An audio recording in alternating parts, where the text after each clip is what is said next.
अस्सलाम वालेकुम dear students. आज हम डिस्कस करेंगे defects of Bohr's atomic model.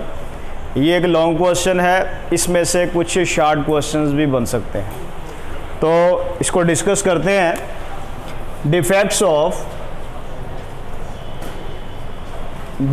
Of Bohr's atomic model. Bohr के एटॉमिक मॉडल के डिफेक्ट्स। जो सबसे पहला डिफेक्ट है वो ये है बेटा जी कि बोहर का एटॉमिक मॉडल एप्लीकेबल है सिर्फ ऐसी स्पीशीज़ पर जिनमें सिर्फ एक ही इलेक्ट्रॉन होता है, यानी कि मोनो इलेक्ट्रॉनिक स्पीशीज़ के ऊपर क्या है, एप्लीकेबल है। ठीक है, ये फर्स्ट इसका डिफेक्ट है कि बोहर का एटॉमिक मॉडल एप्लीकेबल होता है किसके ऊपर, टू मोनो इलेक्ट्रॉन सिस्टम। मतलब क्या है कि ऐसी स्पीशीज जिनमें बेटा जी सिर्फ क्या होता है, एक ही इलेक्ट्रॉन होता है।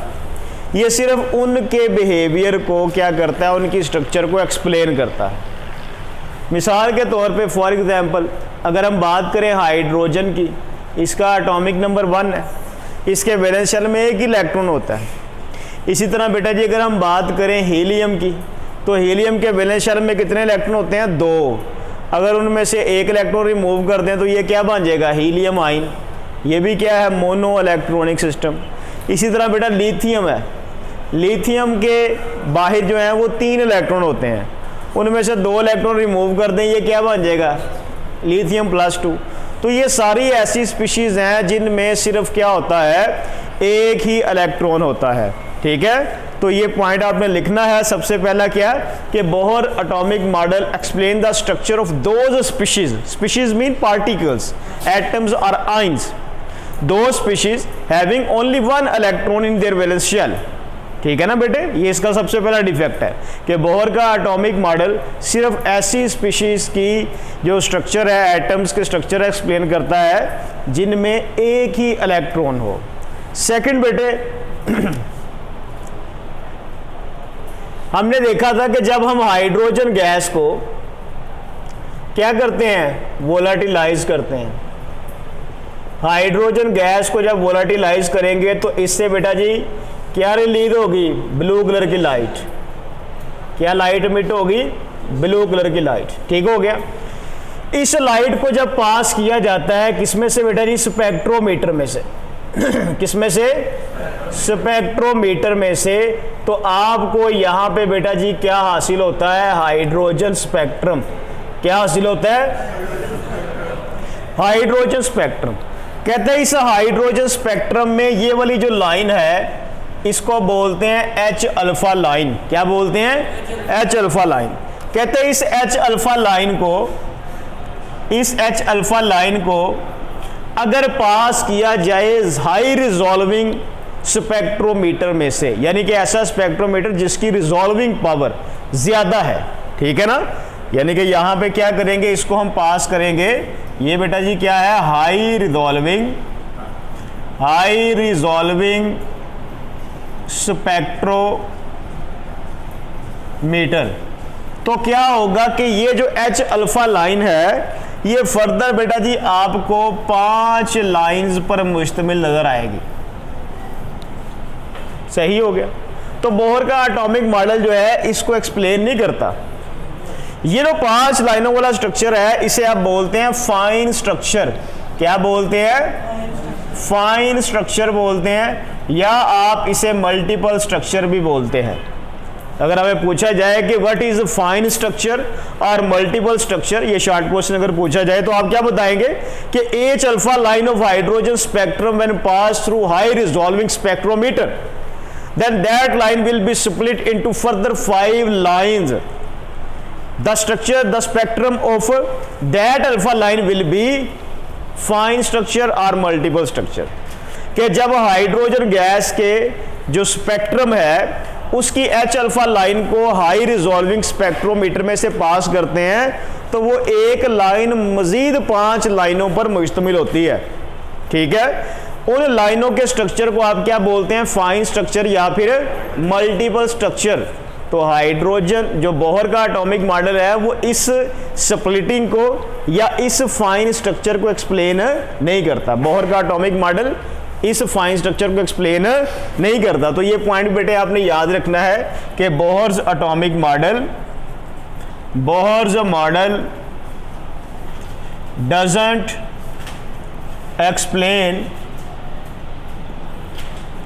Explain fine structure, fine structure या फिर इसे क्या बोलते हैं, multiple structure, multiple structure of H alpha line of hydrogen spectrum. ठीक है बेटे, तो ये इसका क्या है, सेकंड फॉल्ट है।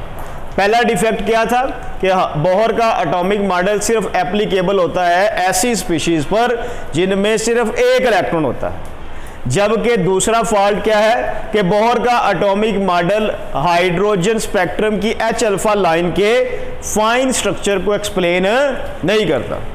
उसके बाद बेटा जी थर्ड फॉल्ट या third defect, according to Bohr's model, Bohr के मॉडल के मुताबिक क्या कहते हैं कि न्यूक्लियस के अराउंड जो इलेक्ट्रॉन की मोशन है वो बेटा जी क्या है, सर्कुलर है। क्या है, सर्कुलर, यानी कि ये बेटा जी क्या है, ये सर्कुलर मोशन है या सर्कुलर आप कह दें ऑर्बिट है, सही है। और ये जो मोशन है ये बेटा जी किसमें है, सिंगल प्लेन में है। किसमें है, ये सिंगल प्लेन में है, यानी कि एक ही प्लेन में इलेक्ट्रॉन न्यूक्लियस के अराउंड क्या कर रहा है, रिवॉल्व कर रहा है। लेकिन मॉडर्न रिसर्च क्या शो करती है कि जो इलेक्ट्रॉनिक मोशन है वो सिंगुलर नहीं है, सिंगल प्लेन में नहीं है, बल्कि 3 डायमेंशंस में है। ठीक है, यानी कि इलेक्ट्रॉन अगर इस तरह रिवॉल्व कर रहा है न्यूक्लियस के अराउंड, तो इलेक्ट्रॉन ऐसे भी रिवॉल्व कर सकता है, ऐसे भी रिवॉल्व कर सकता है, ऐसे भी रिवॉल्व कर सकता है, 3 डायमेंशन। ठीक है ना, यानी कि इलेक्ट्रॉनिक मोशन है वो बेटा जी क्या है, 3 डायमेंशनल है। सही हो गया बेटा जी। तो ये भी आपने बताना है कि according to Bohr's model electronic motion is in a single plane, single plane में इलेक्ट्रॉनिक मोशन है इन दिस सर्कुलर पाथ, एक दायरवी रास्ते में है, सर्कुलर पाथ में है। जबकि बेटा जी मॉडर्न रिसर्च क्या शो करती है, इलेक्ट्रॉन न्यूक्लियस के अराउंड रिवॉल्व करता है 3 डायमेंशंस में। ठीक है, एक्स एक्सिस के लॉन्ग भी वो रिवॉल्व कर सकता है, वाई एक्सिस के लॉन्ग भी, जी एक्सिस के लॉन्ग भी, इन एक्सिस के बिटवीन भी वो क्या कर सकता है, रिवॉल्व कर सकता है। ओके हो गया, ये मॉडर्न रिसर्च शो करती है। उसके बाद बेटा जी फोर्थ है कि बोहर का atomic model cannot explain Z-man effect and Stark effect। ये बेटा जी आपको पेपर में आना है। ठीक है, 2022 का जो पेपर आएगा एनुअल में, उसमें ये शॉर्ट क्वेश्चन पूछा जाएगा कि differentiate Z-man effect and Stark effect. ये Z-man इफेक्ट क्या है और स्टार्क इफेक्ट क्या है। तो देखो बेटे, जब हम क्या करते हैं, हाइड्रोजन गैस को वोलाटिलाइज करते हैं, ये क्या है बेटा जी, हाइड्रोजन गैस है, इसको हमने क्या किया है, वोलाटिलाइज्ड। वोलाटिलाइज का मतलब क्या होता है, इसको हीटअप किया है, तो इससे बेटा जी क्या निकली, ब्लूइश लाइट। ठीक हो गया, इस लाइट को आपने पास किया किसमें से बेटा जी,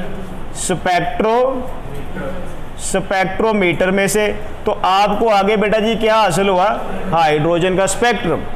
सही हो गया। कहते हैं हाइड्रोजन के स्पेक्ट्रम की किसी भी एक लाइन को, ठीक है, ये क्या है कि हाइड्रोजन के किसी भी स्पेक्ट्रम की कोई भी एक लाइन है, इसको जब बेटे आप पास करेंगे किस में से, मैग्नेटिक फील्ड में से, किस में से पास करेंगे, तो कहता है ये एक लाइन फर्दर क्या हो जाएगी, स्प्लिट हो जाएगी। इस स्प्लिटिंग को आप क्या बोलेंगे, इसे बोलेंगे Z-man इफेक्ट। क्या बोलेंगे, Z-man इफेक्ट। ये Z-man इफेक्ट है। तो अगर आपसे शॉर्ट क्वेश्चन पूछा जाए कि व्हाट इज Z-man इफेक्ट, तो आप बेटे क्या बताएंगे, splitting of spectral line of hydrogen spectrum in the presence of magnetic field is called as Zeeman effect.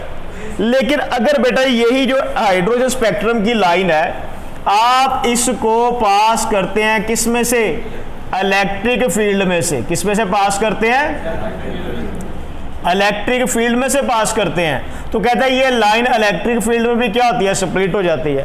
तो इलेक्ट्रिक फील्ड में स्प्लिटिंग को बेटा जी आप क्या बोलेंगे, स्टार्क इफेक्ट बोलेंगे। क्या बोलेंगे, Stark effect. Most important short question है, याद रहेगा बेटे।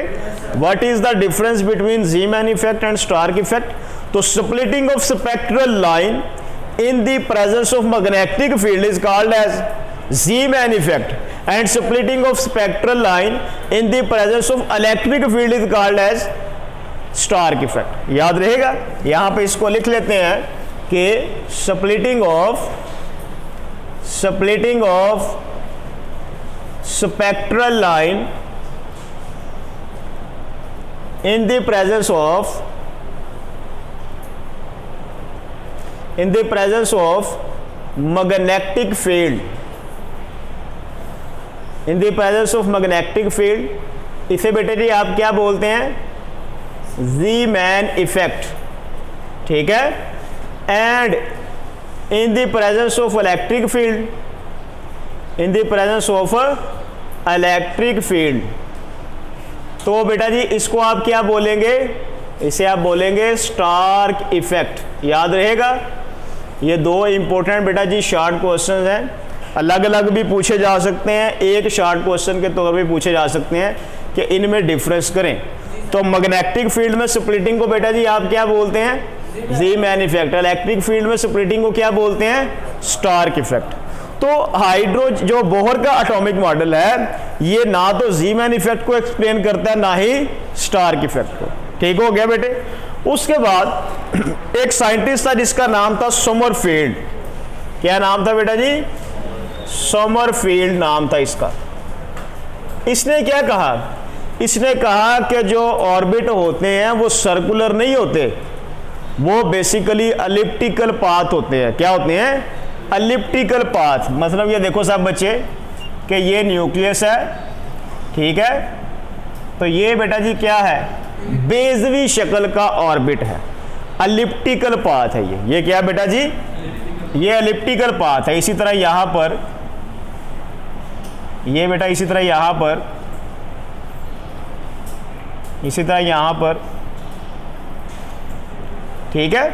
तो जो इलेक्ट्रॉनिक मोशन है अराउंड द न्यूक्लियस, वो बेटा जी क्या किस में हो रही है, एलिप्टिकल पाथ में हो रही है। किस में हो रही है, एलिप्टिकल ऑर्बिट में हो रही है। सही है।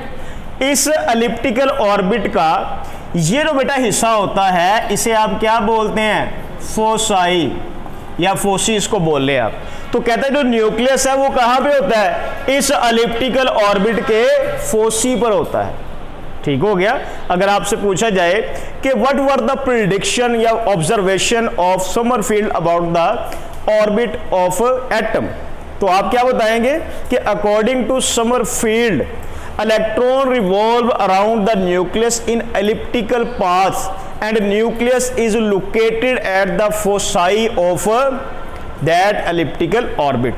ओके हो गया कि इलेक्ट्रॉन न्यूक्लियस के अराउंड सर्कुलर पाथ में रिवॉल्व करता है, और सॉरी एलिप्टिकल पाथ में जो है वो रिवॉल्व करता है, और न्यूक्लियस उस एलिप्टिकल ऑर्बिट के कहां पे होता है, फोसाई पे होता है। ओके हो गया बेटा जी, यहां तक सबको क्लियर है, कोई क्वेश्चन?